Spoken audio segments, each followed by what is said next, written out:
Welcome to the 2025 Best Book Bracket.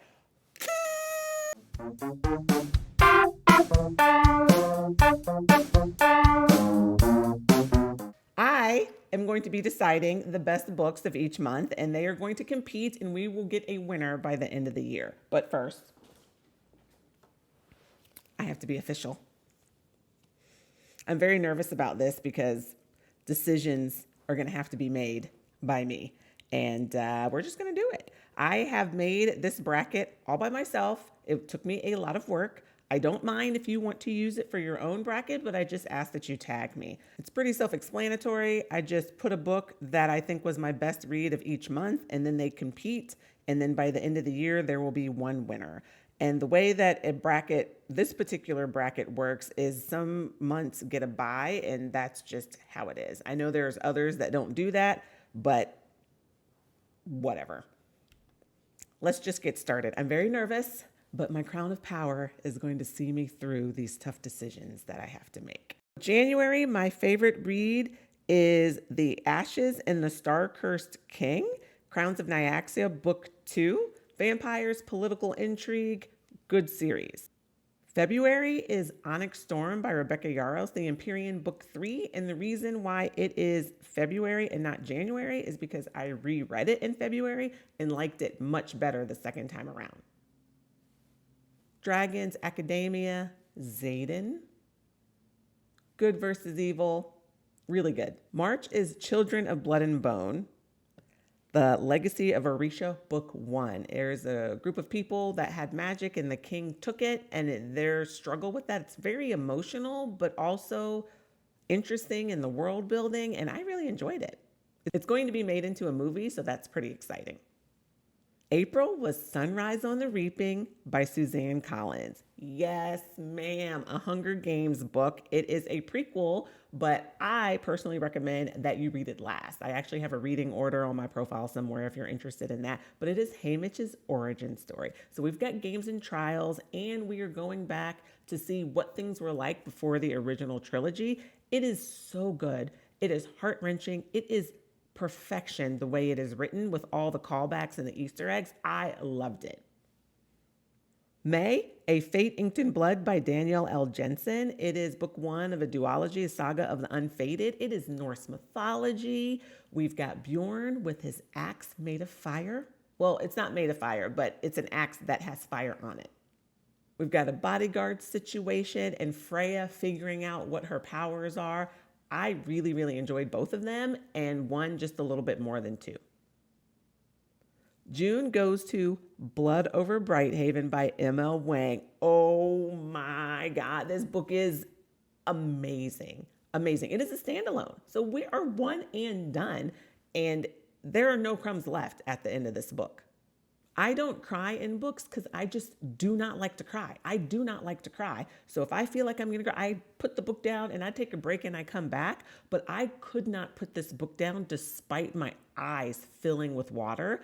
It is...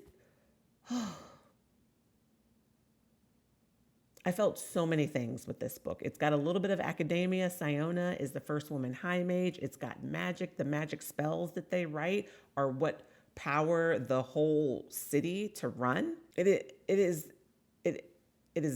just, I can't form any words. I just loved it. I loved it. And July was hard. There were two books I was trying to decide between. One of them was I Who Have Never Known Men by Jacqueline Hartman. Really good dystopian, like what did I just read kind of vibe. But I ended up going with For Whom the Bell Tolls by Jaysea Lynn, and I'm very proud that I know that I pronounced her name right this time. It is Hell's Bells Book 1. She has skits in the same world on her TikTok account. It is about Lily who unalives of cancer, and then she goes to the afterlife and starts a help desk in hell. It is super funny. It is adults communicating, no miscommunication tropes. And it is cozy and just, you'll like it. Trust me, you'll like it. Okay, now is decision time. So we have January and February. We have Ashes and the Star-Cursed King and Onyx Storm. This is a hard one. If it was Fourth Wing, I would know the answer right away. But Onyx Storm and the Ashes, We've got vampires versus dragons. Okay, I can't sit here for forever. I have to make a decision, and I think I'm going to do Ashes of the Star Cursed. Right away, I already want to change it, but no, I've made the decision. We're moving on. So we're going to skip down here to May and June. And between A Fate Inked in Blood and Blood Over Brighthaven, this one's a little bit easier, even though I like them both. But Blood Over Brighthaven is just phenomenal. Now we have Ashes versus Children of Blood and Bone.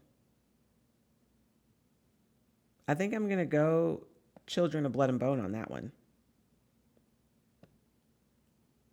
Okay, y'all. Sunrise on the Reaping versus Blood Over Brighthaven.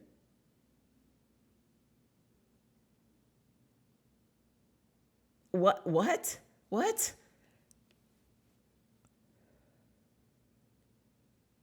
10 minutes later. Okay. I'm going Blood Over Brighthaven. I had to make a decision. I made it. Sorry. So now for the first half of the year, we are going to come up with a winner between Children of Blood and Bone and Blood Over Brighthaven. And that's a little bit easier of a decision for Blood Over Brighthaven. And there we have it. And so we have July for Whom the Bell Tolls, but we don't have anything for that side for competition yet. So let me just fix this real quick.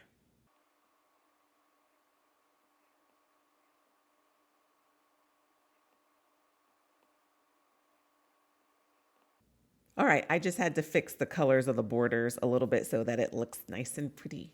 I have read some really good books this year. I mean, look at this. It's just beautiful. It almost brings a tear to my eye just how just marvelous and wonderful this is. So we'll wait till the end of the year to do the second half. Unless you guys want me to update sooner, I'm open to either one. And feel free to use this. Like I said, just tag me and please let me know your best reads of 2025 so I can read them and enter them into the contest.